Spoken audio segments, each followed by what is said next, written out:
وسلام على عباده الذين اصطفى أما بعد فأعوذ بالله من الشيطان الرجيم بسم الله الرحمن الرحيم قد أفلح من تزكى بسم الله الرحمن الرحيم قال رسول الله صلى الله عليه وسلم الصدقة ترد البلاء প্রশংসা সেই মহান আল্লাহ তাবারক ওয়া তাআলার জন্য, যিনি আমাদের খালিক, যিনি আমাদের মালিক, যিনি আমাদের চির পূজ্য, চির উপাস্য, চির আরাধ্য। যে মহান মুনি আজকে আমাদেরকে তিনার পবিত্র ঘরে আসার মহা সুযোগ বানিয়েছেন, এর জন্য সেই মহান মুনিবের দরবারে একবার শুকরিয়া জ্ঞাপন করি। তাই সকলে অন্তরের অন্তঃস্থল থেকে বলি আলহামদুলিল্লাহ। দরুদ ও সালাম বর্ষিত হোক নবীদের নবী, দো জাহানের বাদশাহ, আকায়ে নামদার, তসদারে মাদানী, নবিকুল শিরোমণি নবী মুহাম্মদুর রাসূলুল্লাহ সকলে বলুন সাল্লাল্লাহু আলাইহি ওয়াসাল্লামের প্রতি লাখো কোটি দরুদ ও শান্তির ধারা বর্ষিত হোক। আল্লাহুম্মা সাল্লি আলাইহি, আল্লাহুম্মা বারিক আলাইহি, আল্লাহুম্মা আমিন। মুহতারাম আজিজ ও বুজুর্গ ও দোস্ত, আজকে আমি আপনাদের সামনে মকুটময় মহাগ্রন্থ আল কোরআন এবং ছোট্ট মতো একটি হাদিস পরিবেশন করেছি। সময় সংকীর্ণ বিধায় বেশি লম্বা করলাম না। আজকে আমি আপনাদের সামনে তিনটি বিষয় নিয়ে কথা রাখবো ইনশাআল্লাহুল আজিজ, আল্লাহ তাবারক ওয়া তাআলা যদি তৌফিক এনায়েত করেন। তো আজকে তিনটি বিষয় বলতে, এখন সামনে বর্তমানে যেটা চলছে সেটা হলো লাইলাতুল কদরের গুরুত্ব, তারপরে যেটা আসছে সেটা হচ্ছে যাকাতুল ফিতর, তারপরে তৃতীয় নম্বরে যেটা হচ্ছে সেটা হচ্ছে আমাদের উৎসব অর্থাৎ ঈদের দিন। সেই ঈদের মাসলা মাসাইলকে নিয়ে এই তিনটি বিষয় নিয়ে স্বল্প সময়ের ভিতরে কয়েকটি কথা বলে সমপনি দিব। আল্লাহ তাবারক ওয়া তাআলা যেন আমাদেরকে শোনার পরে আমল করার তৌফিক এনায়েত করেন। এর জন্য আরেকবার মহব্বতের সঙ্গে বলি আল্লাহুম্মা আমিন। আজকে যেটা হচ্ছে সব থেকে গুরুত্বপূর্ণ বিষয় সেটা হলো যাকাত। যাকাতটা কি জিনিস, যাকাত কেন, এই বিষয় নিয়ে আপনাদের সামনে আমি আলোকপাত করতে চলেছি। যাকাত আল্লাহ তাবারক ওয়া তাআলা বলেছেন কদ আফলাহা মান তাযাক্কা। যাকাত এমন একটি বস্তু, এমন একটি ইবাদত যে যাকাত যদি না দেওয়া যায় তবে আমরা অপবিত্র থেকে যাব। তো যাকাত হলো আমাদের জন্য একটি গুরুত্বপূর্ণ ইবাদত, কারণ আল্লাহর নবী জনাবে মুহাম্মদুর রাসূলুল্লাহ সাল্লাল্লাহু আলাইহি ওয়াসাল্লামের কাছে এইরকম সাহাবীদেরকে নিয়ে বসে আছেন। এই মতো অবস্থায় হঠাৎ করে একজন ব্যক্তি সাদা পোশাকে, চুলগুলো খুব কালো কুচকুচে, লম্বা চওড়া, তার পোশাকটা এত সুন্দর ধবধবে সাদা, রাসূলের কাছে আসলেন। আসার পরে আখবিরিনি, রাসূলকে খবর দিচ্ছেন। কি খবর দিচ্ছেন? যে ঈমান কাকে বলে, কিয়ামত কখন হবে, এই কথাগুলো বলছেন। এটা মিশকাতের শুরুর হাদিস। তো এইভাবে খবর দিচ্ছেন রাসূলকে। তারপরে খবর দিতে দিতে দিতে কিয়ামত কখন হবে, তারপরে ঈমান কি, কটা ঈমানের ডেফিনেশন আছেন, এগুলো বলছেন। এবার এক পর্যায়ে বলতে বলতে তখন রাসূল বলছেন, তুমিও যেমন আমিও তেমন, তুমি যেমন বলতে পারবে না কিয়ামত কখন হবে, তো আমি রাসূলও বলতে পারবো না কিয়ামত কখন হবে। আল্লাহু আ'লামু বিমুরাদি, আল্লাহ তাবারক ওয়া তাআলা ভালো জানেন। এরপরে ইসলাম এমন একটি শান্তি সুশীতল ছায়া, ইসলাম এমন একটি আলোকিত ধর্ম। এই ইসলামটা টিকে আছে 5টি স্তম্ভের উপরে। সেখানেও রসুল বলেছেন জাকাতের কথা। প্রথমে যেটা হচ্ছে কি, বুনিয়াল ইসলাম আলা খামসিন, যে ইসলামের মূল ভিত্তি হলো 5টি। তো যখন প্রথম যেটা হচ্ছে কি, শাহাদাতু আল্লাহ ইলাহা ইল্লাল্লাহ ওয়া আন্না মুহাম্মাদুর রাসূলুল্লাহ, এর মানে হলো যে আল্লাহ ছাড়া আমাদের সত্য কোনো ইলাহ নাই, মুহাম্মদ সাল্লাল্লাহু আলাইহি সাল্লাম তার রাসূল। তাহলে আমরা আল্লাহ ছাড়া কারো উপাস্য করব না। তো কিভাবে করব? তাহলে কে এগুলো বলবে? তার জন্য বলছে ওয়া আন্না মুহাম্মাদুর রাসূলুল্লাহ, তোমাদেরকে রাসূলকে আমি দিলাম, যে রাসূল যেভাবে করবেন সেইভাবে তোমাদেরকে করতে হবে। এই জন্য আল্লাহ তাবারাক ওয়া তাআলা বলছেন যে আশহাদু আল্লা ইলাহা ইল্লাল্লাহ, আমি আল্লাহ ছাড়া কারো ইবাদত করবে না, আমি হলাম তোমাদের সত্য উপাস্য। এবং কিভাবে করবে, একটা তো পদ্ধতি থাকা চাই। ওয়া আন্না মুহাম্মাদুর রাসূলুল্লাহ, আমার রাসূলকে যেভাবে তোমরা দেখবে সেইভাবে তোমরা করবে। তাহলে ইমানের পরে যে জিনিসটা আছে সেটা হলো কি, ওয়া ইকামিস সালাত, নামাজ প্রতিষ্ঠা করতে হবে, ওয়া ইতাইজ যাকাত। আল্লাহ তাবারাক ওয়া তাআলা তিনার গ্রন্থের মধ্যে কম বেশি 82 জায়গাতে সালাতের কথা বলেছেন, আর যত জায়গাতে সালাতের কথা বলেছেন 82 জায়গা সালাতের কথা আছে। তো সালাতের পরে যাকাতের কথা আছে। তোমরা সালাত প্রতিষ্ঠা করো এবং যাকাত প্রদান করো।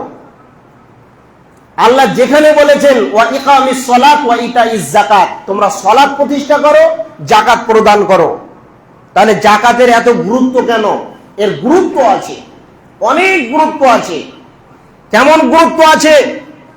একজন মানুষ যদি সরাসরি বলে দেয় যে আমি যাকাত দিব না, তাহলে রাসূলের আইন এবং রাসূলের বিধিবিধান থেকে যেটা প্রমাণ পাওয়া যায়, তাহলে যারা যাকাতের হকদার তারা সেই লোককে বেঁধে, খুঁটিতে বেঁধে পিটিয়ে তাদের কাছ থেকে যাকাত আদায় করতে পারে। এটা রাসূল পারমিশন দিয়েছে। তাহলে যাকাতের গুরুত্ব কতটা, যে যদি যাকাত সে না বের করে, যারা যাকাতের হকদার তারা তার হাত পায়ে বেঁধে, খুঁটি খাম্বাতে বেঁধে পিটিয়ে তাদের কাছ থেকে যাকাত আদায় করে নেবে। তাহলে যাকাত কিসে কিসে দিতে হয়?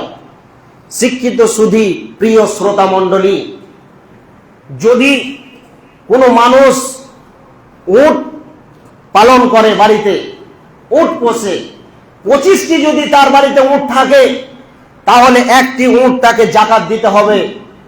কারোর বাড়িতে যদি 30খানা গরু থাকে, তাহলে তাকে একটি গরুর যাকাত দিতে হবে। কারোর বাড়িতে যদি 40খানা ছাগল থাকে, তাহলে ওই লোককে একটি ছাগল যাকাত দিতে হবে। এরপরে কোন মানুষের বাড়িতে যদি 7 ভরি স্বর্ণ থাকে, তাহলে সেই লোকটাকে মার্কেটে গিয়ে জানতে হবে যে এখন স্বর্ণের মূল্য কত হয়েছে আছে, আর 7.5 ভরি স্বর্ণের মূল্য কতটা হবে, সেই পরিমাণে তাকে যাকাত বের করতে হবে। কাউরি ঘরে যদি 52.5 ভরি কি থাকে, চাঁদি থাকে, তাহলে সেই লোকটার প্রতি যাকাত খরচ আছে, তাকেও যাকাত দিতে হবে। যদি যাকাত না দেয়, তাহলে শুনে নেন, যাদের উপরে যাকাত খরচ হয়েছে তারা যদি যাকাত আদায় না করে, তাহলে তারা কি খায়? ওই খাবারটা হারাম খায়। হারাম দিয়ে তাদের বডিটা গঠিত হয়েছে। রাসূল সাল্লাল্লাহু আলাইহি সাল্লাম বলছেন, যে লোকেরা যাকাত প্রদান করে না তারা হারাম খেলো। তাহলে যদি এখন শুনে নেন, একজনের যদি মত হয়ে যায়, তাহলে সে মরে গেল, ওকে সমাধি করে চলে আসলাম। কিন্তু যে পরিবারে যাকাত খরচ আছে, যাকাত বের করলো না, তার পরিবারে যদি তার 5টা ছেলে থাকে আর 4টা মেয়ে থাকে, এইভাবে অনেক জনের পরিবারে অনেক সন্তান সন্ততি রয়েছে, যে যাকাতের পয়সা বের করলো না, যাকাত বের করলো না, তার সন্তান সন্ততি, তার বউ বেটি নাতি পুতা সকলকে সেই কি করলো? হারাম ভক্ষণ করালো, আর এই হারাম খাওয়ার কারণে তার শরীরের সমস্ত রক্ত মাংস হয়ে গেল কি হারাম। হারাম দিয়ে সে গঠিত হয়েছে, অর্থাৎ যে বডিটা হারাম দিয়ে গঠিত হয়েছে ও বডি কোনোদিন জান্নাতের মুখ দেখবে না, অর্থাৎ তাকে জাহান্নামে যেতে হবে, কোনো উপায় নাই, ওকে জাহান্নাম যেতেই হবে। জাকাতের গুরুত্ব রয়েছে। আপনি যখন ফসল ফলাবেন জমিতে, যেই সময়তে আপনি কি করবেন, ফসলকে আপনি তুলবেন, সেই সময়তে আপনাকে সেই ধানের অসুর বের করে দিতে হবে, গমের অসুর বের করে দিতে হবে, শস্যের অসুর বের করে দিতে হবে। যেই সময়তে আপনি ওগুলোকে মারবেন সেই সময়তে আপনাকে জাকাত এইভাবে বের করে দিতে হবে। যদি এগুলো বের না করে, কঠিন কিয়ামতের দিন আল্লাহ তাবারাক ওয়া তাআলা সূরা আরাফের মধ্যে বলছেন, কুলুবুহুম ওয়া যুহুরুহুম ওয়া যুহুরুহুম, যে যারা জাকাত প্রদান করে না, যারা জাকাত বের করে না, জাহান্নামের মধ্য থেকে একটি উটের মতো লম্বা গলাওয়ালা প্রাণী বের হয়ে আসবে জাহান্নামের মধ্য থেকে। তাহলে ও প্রাণীটা কত শক্তিশালী যে ওকে জাহান্নামের ভিতরে আল্লাহ বানিয়ে রেখেছেন, আর ওই প্রাণী জাহান্নামের মধ্য থেকে বেরিয়ে আসবেন। আর যাদের উপরে জাকাত ফরজ আছে তারা জাকাত যদি না বের করে, আল্লাহ তাবারাক ওয়া তাআলা তাদের দেহে 3 জায়গাতে স্টাম্প মারবেন, একটা কপালে মারবেন, পিঠের 2 জায়গাতে স্টাম্প মারবেন। আর হাসরবাসী দেখবেন, আল্লাহর ফেরেশতারা দেখবেন যে এই বেঈমান জাকাত বের করতো না, বিধায় তার কপালে স্টাম্প মারা হয়েছে। এইভাবে সেই লোকটাকে জাহান্নাম থেকে ওই বৃহত্তর প্রাণী বের হয়ে আসবে, আর এসে তাকে এমন ভাবে পাকড়াও করবে যে তার হাড়গুলোকে তুস করে দিবে, একদম আটার মতো পিষে ধুলাবালির মতো করে দেবে, আর ওই বেঈমানকে জাহান্নামের দিকে ওই প্রাণীটা নিয়ে যাবে। তো শিক্ষিত সুধী মণ্ডলী, জাকাতের অনেক গুরুত্ব রয়েছে, অর্থাৎ ঈদুল ফিতরের জাকাত আপনি কখন বের করবেন, কোন টাইমে বের করবেন, বিশেষ করে মনে রাখবেন। সেটা হচ্ছে কি, যে এটা হলো সবচাইতে ভালো নিয়ম, যে যেই দিন ঈদের সালাত হবে, ধরে নেন সামনে শুক্রবার যদি না হয় তাহলে শনিবারের দিন কনফার্ম হবে। তাহলে শনিবারের দিন ফজরের নামাজের পরে আপনাকে ফিতরা বের করে দিতে হবে। মানুষ পিছু যে পরিমাণ, যে সিস্টেম চলছে, যে সমাজে যেমন চলছে, আমাদের দেশে খাদ্যদ্রব্য হচ্ছে চাউল, এবার কোন দেশে রয়েছে খেজুর, কোন জায়গাতে আছে আঙুরকে প্রাধান্য দেয়, কোন জায়গাতে ডালিম, কোন জায়গাতে সেব, এভাবে বিভিন্ন জায়গাতে বিভিন্ন রকম মাসহুর ফল রয়েছে। আমাদের দেশে, আমাদের পশ্চিম বাংলাতে যেটা চলে সেটা হলো চাউল, অর্থাৎ এই চাউলের ফিতরা যে সমাজে যেইভাবে আপনার কিনা চলছে সিস্টেমিকটা আপনাকে জেনে নিতে হবে। দিয়ে ঈদের সলাতে যাওয়ার পূর্বে আপনাকে কি করতে হবে, এই ফিতরা বন্টন করে দিতে হবে। যতটা বাড়ি পিছু আপনার পরিবারে যতটা সংসারে যতজন আছে প্রত্যেকের জাকাত, ছোট বড় আবাল বৃদ্ধ বনিদাস, আপনার কিনা দাস দাসী মুক্ত, যারা দাসী আছে কিন্তু মুক্ত দাসী, তারা আর কারোর গোলাম হয়ে কারোর অধীনে নাই, এদের সকলের জাকাত বের করতে হবে। যদি ঈদের দিন একটা বাচ্চা ভূমিষ্ঠ হয়, ফজরের পরেও যদি সে তার জন্ম হয়, ফজরের আজানের পরেও যদি সে বাচ্চা জন্মগ্রহণ করে, তাহলে ওই বাচ্চারও জাকাতুল ফিতর আদায় করতে হবে।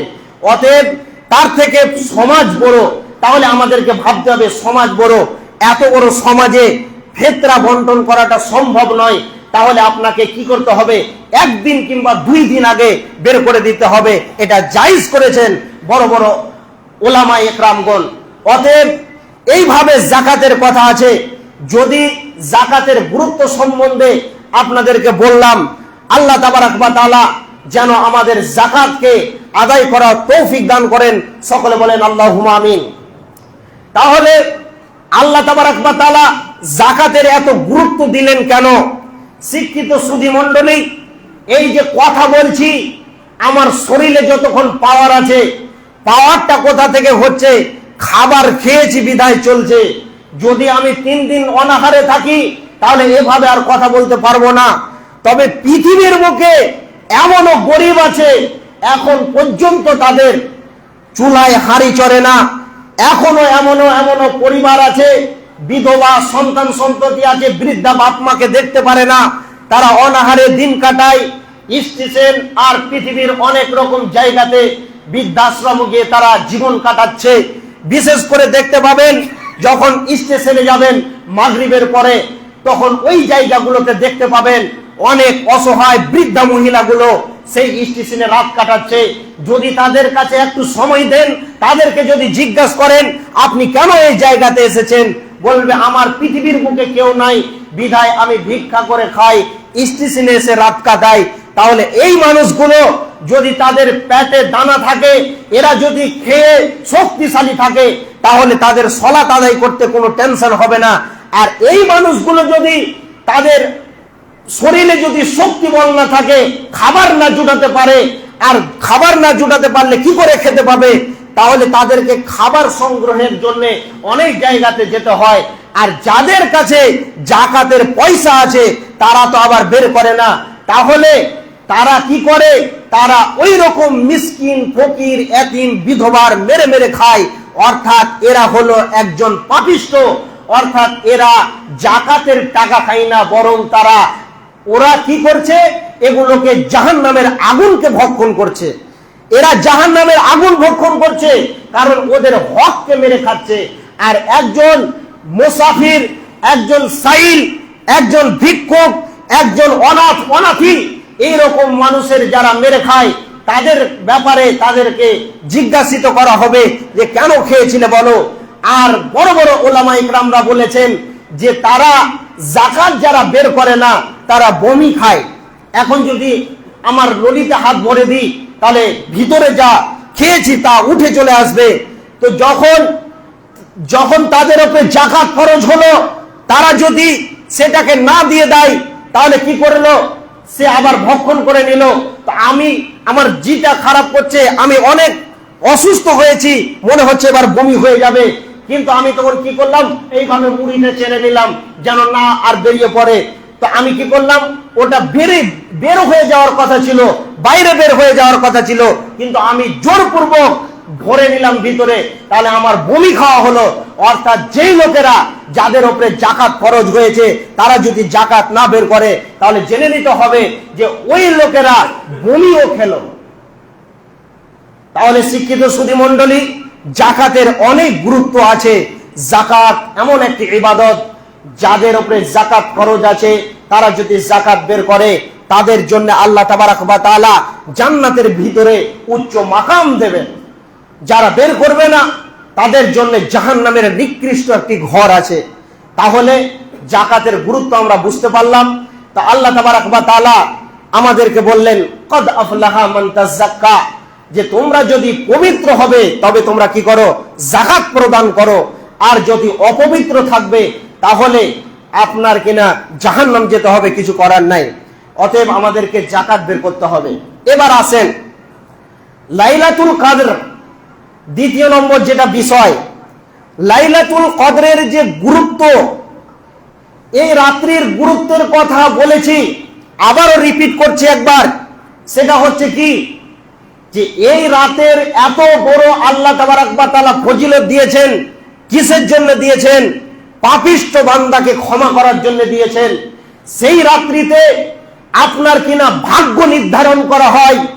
একজন মানুষ যখন চাই গভীর রাত্রিতে জেগে জেগে আল্লাহর কাছে ক্রন্দন করে, তখন আল্লাহ তার ভাগ্যকে লিপিবদ্ধ করেন এবং সেই বান্দাকে কোথায় দিবেন সেটাও তাকে লিপিবদ্ধ করেন।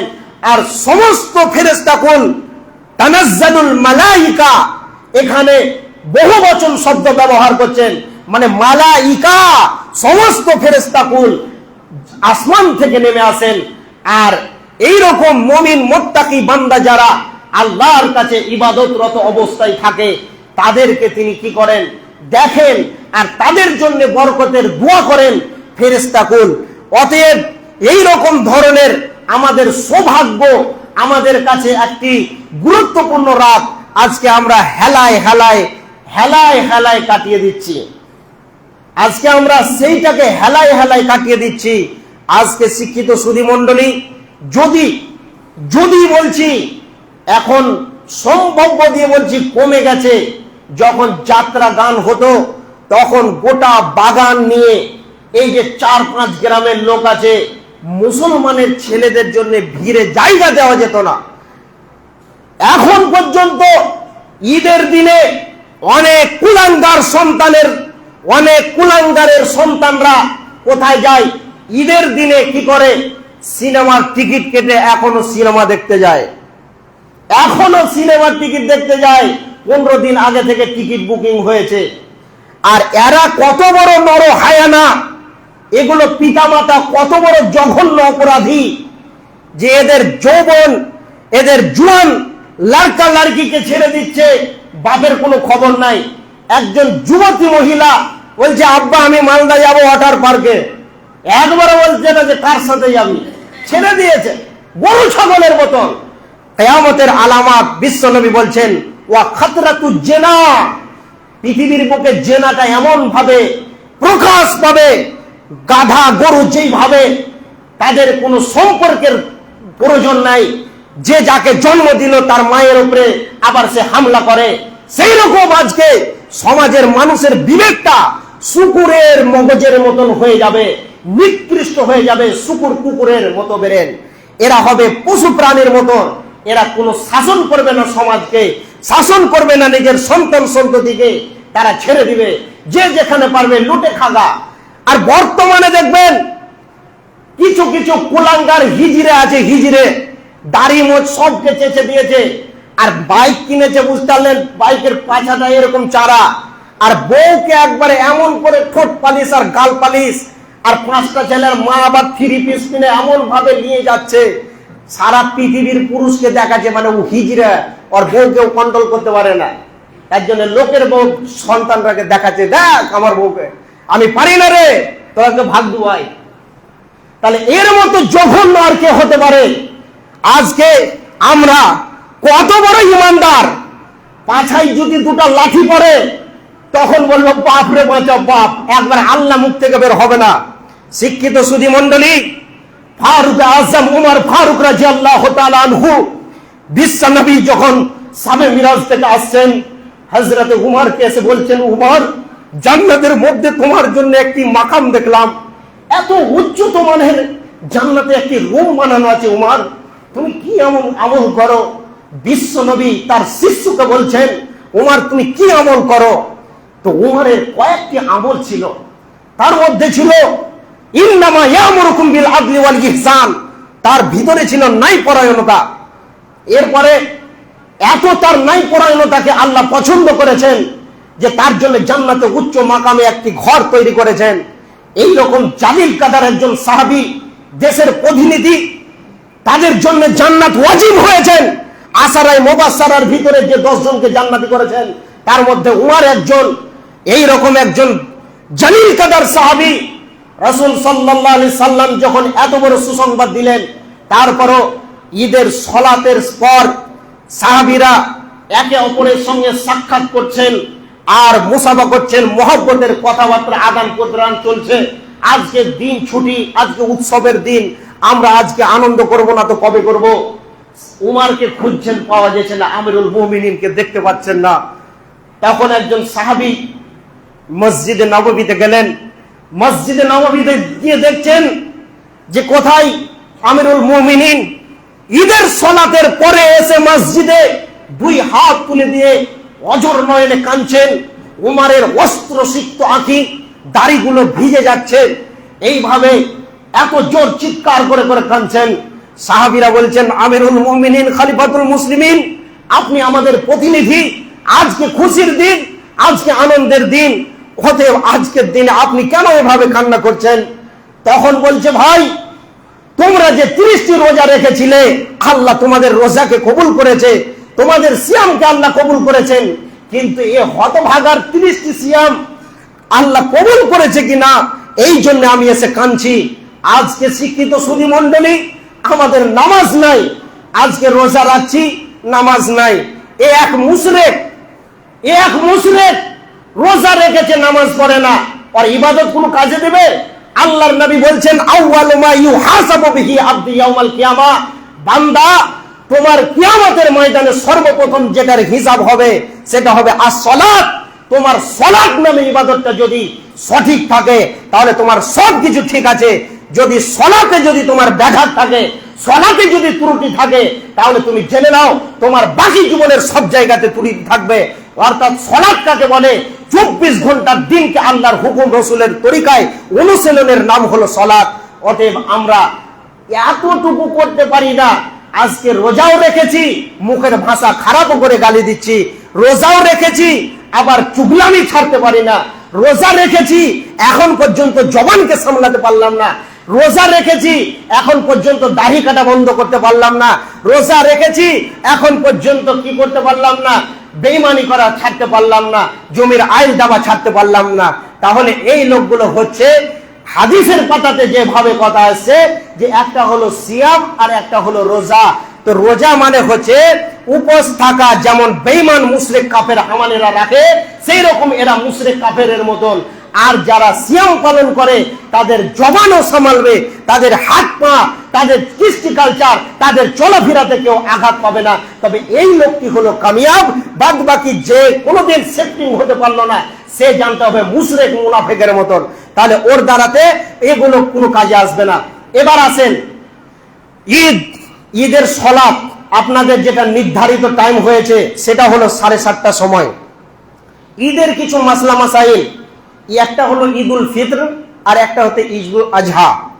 ঈদুল আজহা মানে কুরবানির ঈদ, আর ঈদুল ফিত্র মানে হচ্ছে রমজানের শেষের ঈদ। তাহলে রমজানের শেষে যেটা ঈদ, এটার নাম ঈদুল ফিত্র। এই ঈদের দিনে আপনাকে ফজরের পরে কিছু খাবার খেয়ে, মানে যখন আপনি ঈদগাহের ময়দানে যাবেন তখন আপনি যেটা সুন্নতি খাবার রাসূলের, সেটা আপনাকে বলছি, ভালো করে শুনেলেন। তাহলে আপনাকে কি করতে হবে? খেজুর এবং মিষ্টি জাতীয় খাবার খেয়ে আপনাকে ঈদের ময়দানে যেতে হবে। এবার ঈদের ময়দানে যাবেন, তার পূর্বে আপনাকে এই কালেমাগুলো পড়তে হবে, এই তাহমিদ গুলো পড়তে হবে।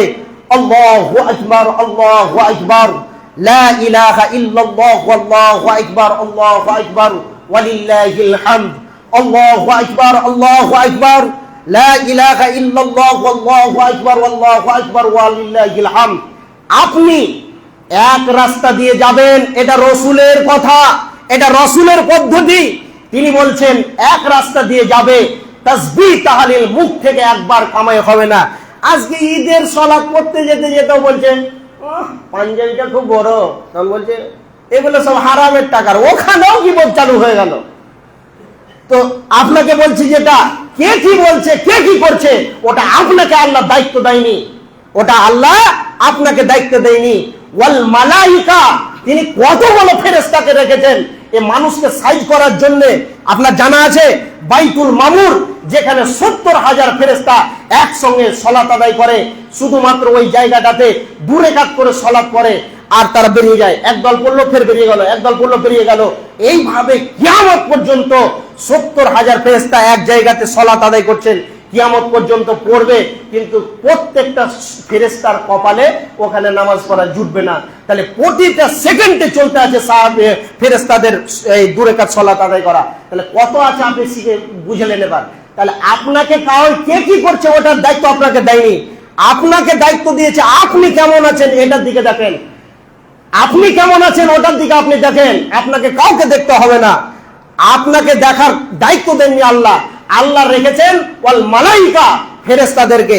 আর আপনি তো ফেরেশতা নন, আপনার ভিতর তো কালো কুচকুচে আছে।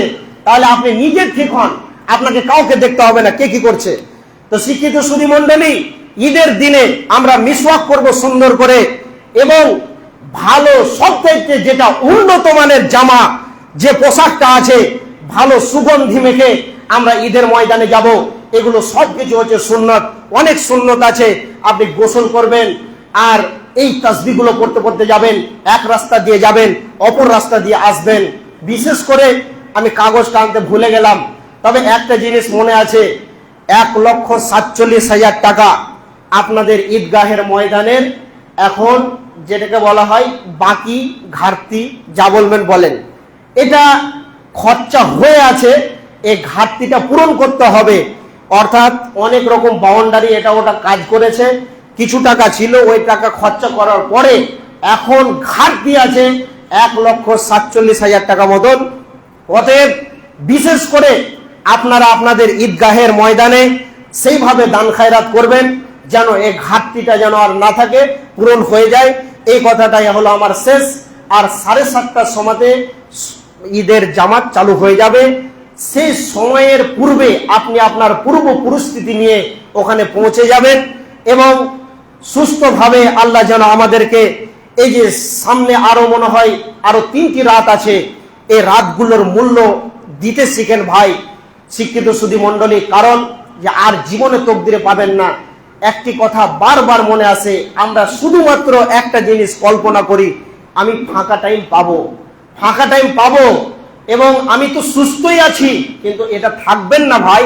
শিক্ষিত সুধী মণ্ডলী, এই মাত্র আপনি কদর করেন, লাইলাতুল কদরের কদর করেন, আর তকদিরে জুটবে না, সবাই নসিবে জুটবে না। রাসূল যে কথা বলছেন যে হে আমার উম্মত, তুমি একবার যে খাবারটা খেলে আর পাবে কিনা তুমি দ্বিতীয়বার এটা আশা করিও না। একবার পায়খানার ঘরে গেলে, বাথরুমে গেলে, তার মানে আর যে দ্বিতীয়বার যেতে পারবে ওটা আশা করিও না। এই যে জোহরে আসলে সলাতে মসজিদে, আসরে আর পারবে কিনা তোমার সম্ভাবনা নাই।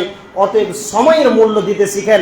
আল্লাহ তাবারক ওয়া তাআলা আমাদের সকলকে কবুল করুন। সকলে বলুন আল্লাহুম্মা আমিন। আজহিবিল বাস রব্বিন নাস।